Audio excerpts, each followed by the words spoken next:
Principles of Surgical Oncology. At the end, the students will be able to understand the magnitude of the cancer problem and the basics of tumor biology, as well as to understand the basic elements of tumor screening process and grasp the basics of cancer diagnosis and treatment. This slide shows the magnitude of the cancer problem. Regarding the leading sites of new cancer cases and deaths in 2009 estimates.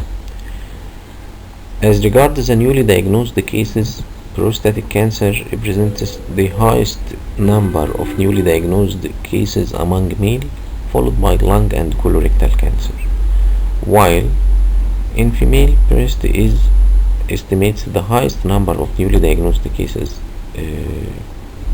per year, followed by lung and colorectal. While in cancer-related deaths, lung is the main cause of cancer-related deaths in male and female, followed in male by prostatic cancer and colorectal cancer, and female by breast cancer and colorectal cancer. Biology of malignant transformation. Cancer has been recognized as a disease for thousands of years. The first known mention of cancer is in the Ebers Papyrus, a medical treatise written in Egypt about 1600 BC. The manuscript recommends surgical excision or cauterization of tumors. The scientific advances of Greek and Romans lead to the understanding that cancer results from a physiological process. Theodor Boveri, a professor of zoology in Germany, reported in 1902 that his studies of mitosis in sea urchins led him to believe that cancer was due to abnormal chromosomes. The identification of chicken leukemia virus by Ellerman and Bang and raw identification of a chicken sarcoma virus in 1911 brought the infectious disease theory back to the forefront. Knudsen in 1971, in his description of familial retinoblastoma, suggested that a combination of inherited and acquired events govern cancer development. More recently, Wolgenstein and Chappell postulated that epithelial cancers result from failure of the cell to maintain DNA fidelity during replication. The common denominator of all theories of carcinogenesis is alteration of cell genome, either by direct damage from radiation or chemicals, by integration of viral genomic sequences, or by an inherited defects in DNA repair capacity. Cellular homeostasis. To achieve homeostasis in tissues, renewable cells population must perform four related functions. The first is to proliferate with proper timing and fidelity of DNA content. Secondly is to differentiate in a pattern consistent with normal function of the tissues. Thirdly, to involute in a manner such that the proliferation and involution rates are balanced. And lastly, capable of repairing any damages to their DNA resulting from exposure to mutagens such as radiation, toxins, and transforming viruses. It's to be noted that any defect of any of these functions can result in tumor formation. The cell cycle constitutes 5 phases. The first is G1 or the pre-synthetic phase, and it lasts 12 hours. The S phase, which is responsible for DNA synthesis and lasts 6 to 8 hours. G2, which is a pre-mitotic phase. M, which is a mitotic phase taking about 1 hour, and G0, which is the resting phase. Types of cells. According to the renewable capabilities of the capability of the cell to renew, they are divided into labile cells that can constantly be renewed, such as the skin cells, staple cells that can be stimulated to divide, as in liver cells, which can divide in response to trauma or liver resection, and permanent cells that show no mitosis at all in the postnatal life, and the example of this is the neuron. Disorders of cell growth. First, the hyperplasia, which is an increase in the number of cells, and they mature into normal size and shape, and this occurs in response to inflammation, increased workload, increased endocrine drive, as in benign prostatic hyperplasia. Hypertrophy is an increase in the cell size but not in the number, and it occurs in response to a demand for increased function, such as cardiac hypertrophy in hypertension and skeletal muscle hypertrophy in athletes.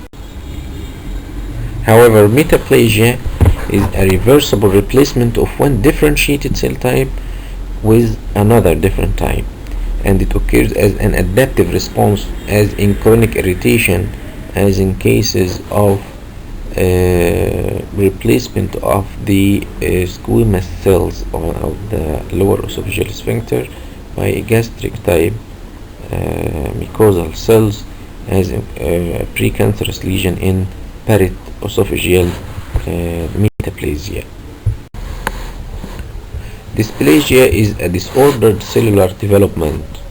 There is an increased NC ratio, nucleocytoplasmic ratio, increased mitosis and pleomorphism, as in cervical dysplasia, and this is considered to be a precancerous lesion. This photo shows how can a normal cell develop to a cancer or invasive tumor cell through passing through the dysplasia from mild, moderate, and then severe dysplasia. And it's obvious here that in cases of carcinoma or invasive cancer, the basement membrane is being invaded by the abnormal or tumor cells. Neoplasm is an autonomous, excessive, purposeless pathological proliferation in the absence of stimuli and without regard of its effect to other tissues. It may be benign neoplasm or malignant neoplasm. Carcinogenesis. Cancer results from a deregulation of critical aspects of cellular function, such as proliferation, differentiation, and apoptosis. The tumor initiation represents exposure of cells to agents that induce an inheritable genetic change, that's to say genotoxic, or induce critical mutations. Then tumor promotion, which is exposure of initiated cells to agents that induce their proliferation, and then the tumor progression, which is a successive development of increased local growth, invasion, and metastasis by these transformed cells. Cancer phenotype. Progression of a tissue to a malignancy disturbs host homeostatic mechanisms, which is characterized by unresponsiveness to normal growth regulators, invasive phenotype, and evasion of immune-mediated tumor destruction. Tumors that are thought to be clonal in origin, that's to say all cells within a tumor arise from a single progenitor cell whose growth regulation has become deranged. Also, it's to be noted that solid tumors are heterogeneous in character, which means that the cancer mass include the tumor mast cells and their supporting vessels with a stroma. Now, what is the difference between carcinoma in situ and invasive cancer? As said before, if the basement membrane is not breached or invaded, this means that the cancer is in situ. But if the basement membrane is disrupted, breached, or invaded by the malignant cells, this to say that the cancer has become invasive in nature. Also, we should differentiate between local disease, in which the tumor is confined to the tissue of origin, and regional disease, in which has been disseminated to the regional lymphatic basin, and in distant diseases, in which the tumor has been metastasizing to distant organs. Carcinogenesis can be classified into agents that damage genes involved in controlling cell proliferation, or oncogenes, oncogenesis. They are classified into chemical carcinogenesis as organic and inorganic, such as tobacco, asbestos, aromatic amines, diesel exhausts, heavy metals as lead, arsenic, cadmium, nickel, and chromium, and physical agents such as chronic mechanical irritation, ionizing radiation like X and gamma rays, non-ionizing radiation like ultraviolet rays. Viruses also can be classified as DNA viruses, as human papillomavirus, hepatitis B and C, Epstein-Barr virus, RNA virus such as human T-cell lymphoma virus type 1 and 2, Kaposi sarcoma associated herpes-like virus, and HIV-1. Also diet as alcohol and animal saturated fat, and idiopathic in free radicals in. Number 2 is agents that selectively enhance growth of tumors, such as TSH, which enhance the growth of papillary thyroid carcinoma, estrogen enhance the growth of breast cancers, and androgen that enhance the growth of prostatic cancer. Gene mutation. Genes may be either proto-oncogenes that encourage cell growth when mutated. It causes forced excessive multiplication, as in HERP-P in glioblastoma and breast cancer. Also, tumor suppressor genes that inhibit the growth of tumors. Mutations deprive the normal cell suppressor protein breaks, as in adenomatous polyposis coli, P53 in Lipfomini syndrome, BRCA1 and 2 in breast carcinoma. Escaping the body defense mechanisms. Apoptosis is a programmed cell death. That's to say, the cell commits suicide if an essential component is damaged, as in injury to its chromosomal DNA. The immune system, by abnormal proteins stimulating the cellular and humoral mechanisms. So in immune deficiency, as in AIDS, radiation, and drugs, the cancer can escape the body defense mechanism and hence proliferate and disseminate. There are certain characters helping the malignant cell to invade the host cell. First, loss of cell-to-cell adhesions. Normally, there are major cell adhesion molecules in the epithelium, such as ecadherins, integrins, selectins, and the immunoglobulin superfamilies. In some tumors, these major cell adhesion molecules are downregulated, and hence the tumor cell can invade the host cell due to loss of cell-to-cell adhesion. Also, for cancer to invade, matrix dissolution must occur. About 2 to 8 hours after tumor attachment to basement membrane, they lead to lysis of the basement membrane and the creation of wider pores through the basement membrane, through which the tumor cells can invade. They secrete proteases to break down extracellular matrix, such as matrix metalloproteinases. Also, the migration of tumor cells. The tumor movement is characterized by amoeba-like pseudopod extension. Many adhesion molecules, such as laminin, collagen, and fibronectin, serve as a tumor cell attractant in motility assays.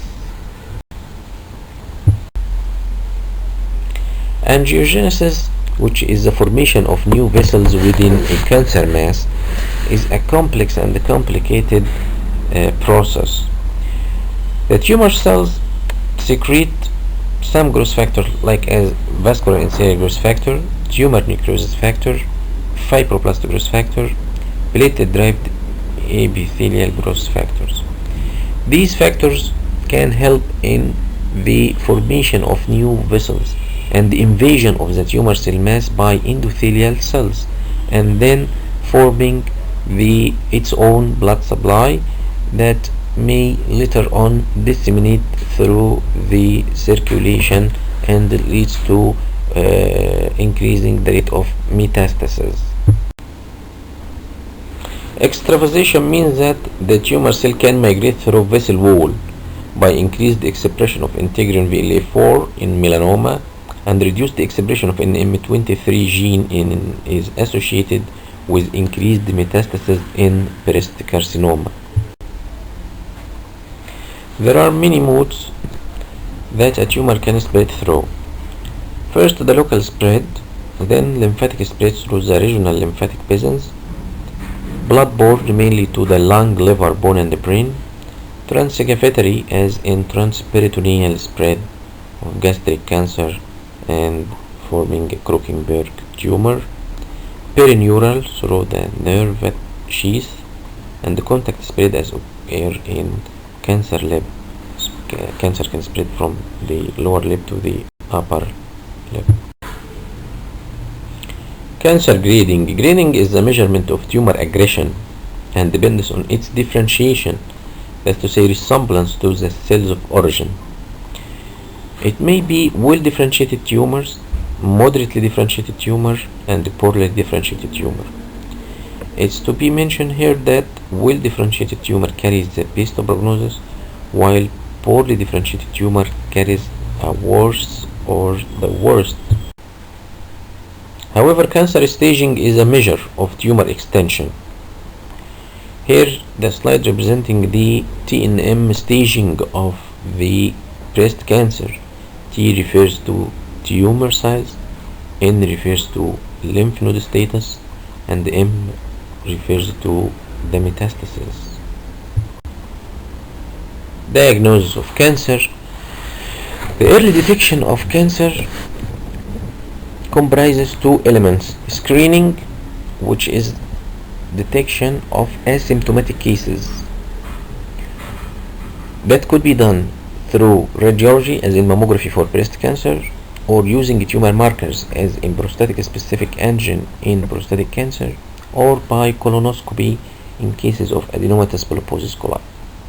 The second is the early diagnosis of symptomatic cases, which may be clinical and imaging, endoscopy, tumor sampling, and the tumor marker. All of these are done in coordination to reach diagnosis as early as possible. Criteria for an effective screening program will be discussed later on in details. The disease must be important. The natural history of the disease should be well understood with a recognizable early stage. A specific and sensitive test for the early detection of the disease must be available.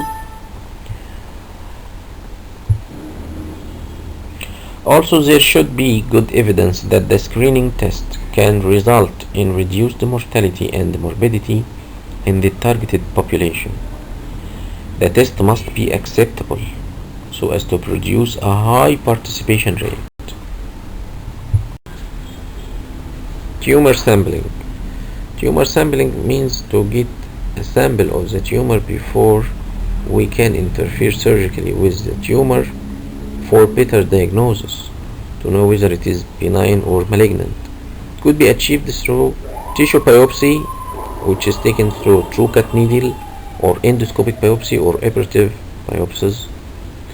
This is to obtain a piece of tissue, and the diagnosis depends on the cellular morphology as well as the tissue architecture, orientation, and invasion, which is carried out under the microscope by an expert histopathologist. The second is the through cytology, by fine needle aspiration cytology or imprint cytology or exfoliative cytology, and in which technique we obtain cells, and the diagnosis depends on cellular morphology only, and it is sensitive than the tissue biopsy, and it requires an expertise. This photo represents the incision in which a tumor is coming out through an incision wound, and after which it would be taken for a histopathologist for better diagnosis. Here is the TrueCut needle biopsy. The TrueCut needle is passing through the tumor as shown here, and then it comes out with a punch or a piece of the tissue and withdrawn through a special needle and its sheath, and then will be examined under the microscope by an expert histopathologist. Here is the fine needle aspiration cytology, which is carried out through a special needle by the pathologist, and it may be done under sonar or radiology guided, sonar or CT guided or MRI guided biopsies in minute lesions, but in large lesions it can be done as an outpatient technique using this needle, which is a fine needle aspiration cytology needle, after which the cells are spread on a slide, immersed in alcohol, and examined under the microscope by the pathologist. Tumor markers plays an important role in the diagnosis of certain tumors and in the follow-up of patients after treatments. That's to say, it has a diagnostic and prognostic significance. Some famous tumor markers as alpha-fetoprotein, which is used in HCC and the testicular teratoma, carcinoembryonic antigen in GIT, pancreatic and breast carcinoma, prostatic specific antigen in prostatic carcinoma, CA15-3 in breast carcinoma, CA19-9 in GIT and pancreatic carcinoma, thyroglobulin in thyroid carcinoma. The treatment of cancer has many limbs. The first is the preventive, through prevention of smoking and bad habits, as in breast carcinoma, lung carcinoma, prostatic carcinoma, urinary bladder carcinoma, HCC. Smoking is implicated or incriminated in the development of many tumors, as you all know, adenomatous polyposis coli and ulcerative colitis, and also to avoid alcohol, to avoid unhealthy food, and so on.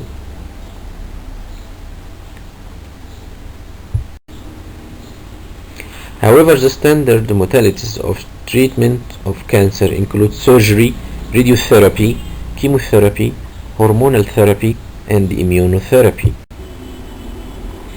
As regards surgery, is the main part of the treatment process of cancer.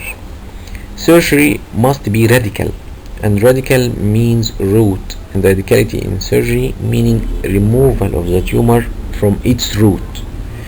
Radicality of surgery means excision of the tumor together with the draining lymph node. The primary tumor should be excised with a safety margin and together with the draining lymphatic basin.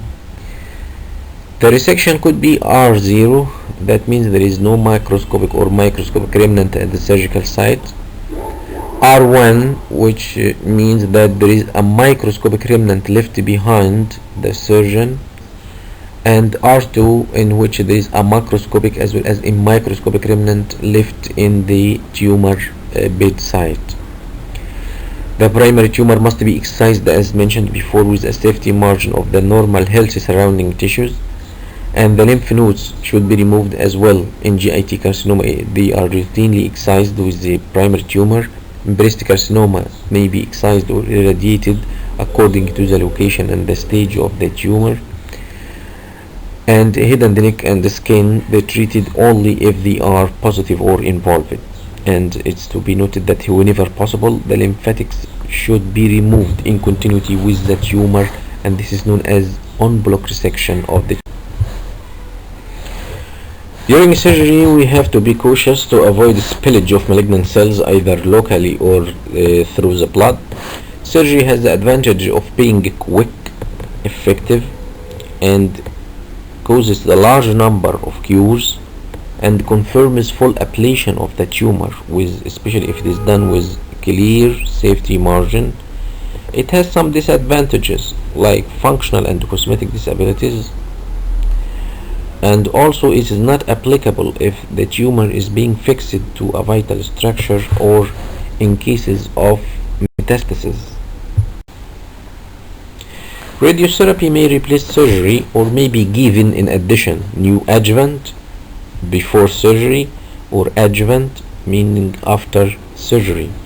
It has common indication such as in cancer larynx, so as to preserve the voice, in early Hodgkin's lymphoma, in early prostatic carcinoma, as a part of conservative therapy for early breast cancer may be given before, especially after surgery, in cases of conservative breast surgery.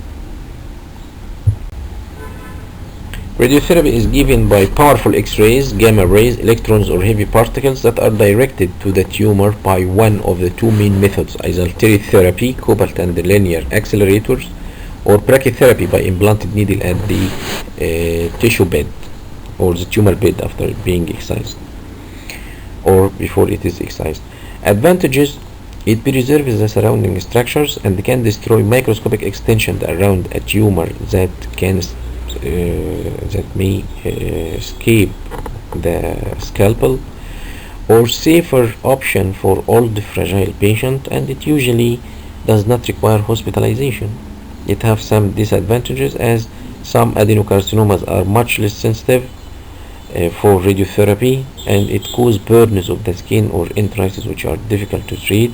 And if compared to surgery, it is slower, but like surgery, it is not suitable for tumors with metastasis. Chemotherapy has common indications such as blood and lymphoid carcinoma. Also for solid tumors, it is the main modality in cases of detected metastasis. As said before, both surgeries and radiotherapy are not suitable for tumors with metastasis, but chemotherapy is the main modality in cases of detected metastasis. It may be used as adjuvant to surgery in early cases where microscopic metastases are possibly present. It has better results, especially if they are combined using a combination of different types of chemotherapeutic agents. Chemotherapy has many advantages, such as it can reach malignant cells anywhere in the body. Leukemias, lymphomas, and testicular cancers are successfully treated by new combination of different types or categories of drugs, especially the new generations. It has some disadvantages, like it can kill the rapidly growing cells of the bone marrow, causing anemia, leukopenia, and thrombocytopenia or bone marrow failure. It also has some other common side effects such as diarrhea, nausea, vomiting, and the most common is the hearing loss. Hormonal therapy, including anti-estrogen for ER positive breast cancer, estrogen receptor positive breast cancer, androgen blockers for men with prostatic carcinoma, and thyroxine that suppress the TSH for papillary thyroid carcinoma. It has the advantage of having mild side effects and disadvantages that they are limited to tissues with hormone receptors only. Immunotherapy may be either non-specific in BCG, which is used in transitional cell carcinoma of the urinary bladder, or specific as monoclonal antibodies from a single clone of lymphocytes that have been stimulated by a specific protein of the cancer cells. Types of immunotherapy may be active specific and allogenic vaccines, or passive specific as monoclonal antibodies to tumor associated antigens that can mediate lysis through complement or by facilitation of lysis by Fc receptor bearing cells. May be active non-specific as in BCG and other immunologic adjuvant activates macrophage and promotes specific immunity, or may be passive non-specific like lymphokine associated killer cells.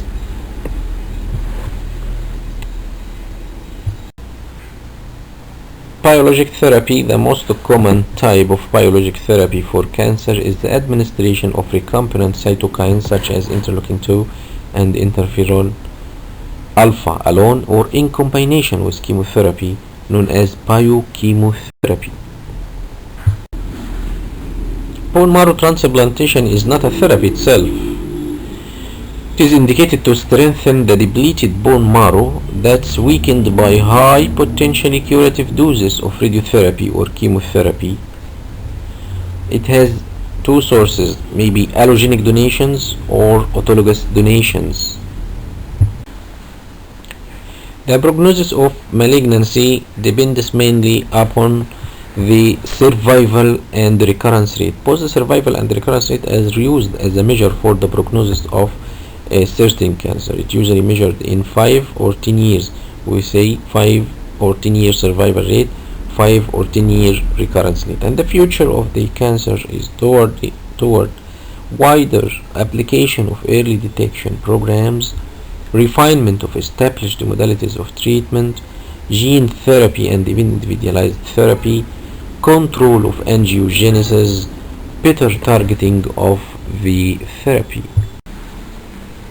The multidisciplinary system, integrating a multidisciplinary approach through a multidisciplinary team which is orchestrated by the surgical oncologist, being the orchestrating one, who orchestrating the work of the medical oncology, radiation oncology, nutrition, physical therapy, radiology and pathology. All of these are orchestrating together in order to choose the best pathway of a certain patient, to discuss patient by patient what is good for that patient and take a specific decision based on the specific guidelines according to each specialty. Thank you.